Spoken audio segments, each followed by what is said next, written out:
রাজবাড়ীর গোয়ালন্দে মাজার শরীফ থেকে নুরাল পাগলার মরদেহ তুলে নিয়ে পুড়িয়ে দিয়েছে তৌহিদি জনতা। এর আগে সেখানকার দরবার শরীফ ও বাড়িতে হামলা, ভাঙচুর ও অগ্নিসংযোগ করেন বিক্ষুব্ধরা।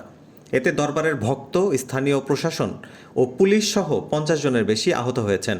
দেশীয় অস্ত্রশস্ত্র নিয়ে আমাদের ওখানে পাশে ডিউটিরত পুলিশের উপরে প্রথমে আক্রমণ করে, পুলিশের গাড়ি ভাঙচুর করে। আপনারা জানেন যে এখানে ইউনো মহোদয়ও ছিলেন উপস্থিত, তারও গাড়ি ভাঙচুর করে। শুক্রবার দুপুরে জুমার নামাজের পর গোয়ালন্দ পৌরসভার 5 নম্বর ওয়ার্ডের জুরান মোল্লাপাড়ায় এই ঘটনা ঘটে। মাজারে হামলার এই ঘটনায় নিন্দা জানিয়ে বিবৃতি দিয়েছে অন্তর্বর্তীকালীন সরকার। সেখানে অপরাধীদের বিরুদ্ধে কঠোর ব্যবস্থা নেওয়ার কথাও বলা হয়েছে। বিবৃতিতে বলা হয়েছে, অন্তর্বর্তীকালীন সরকার গোয়ালন্দে নুরুল হক মোল্লা, যিনি নুরা পাগলা নামেও পরিচিত, তার কবর অবমাননা ও মরদেহে অগ্নিসংযোগের ঘটনায় তীব্র নিন্দা জানাচ্ছে।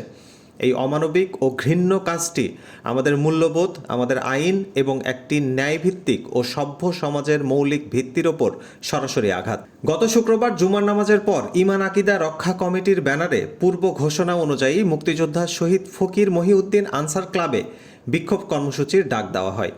বিক্ষোভ সমাবেশে বক্তব্য রাখেন গোয়ালন্দ উপজেলা ইমাম কমিটির সভাপতি মাওলানা জালাল উদ্দিন, গোয়ালন্দ উপজেলা বিএনপির সহসভাপতি আয়ুব আলী খান, পৌর বিএনপির সাধারণ সম্পাদক আবুল কাশেম মণ্ডল সহ বিভিন্ন ইসলামী দলের নেতৃবৃন্দ।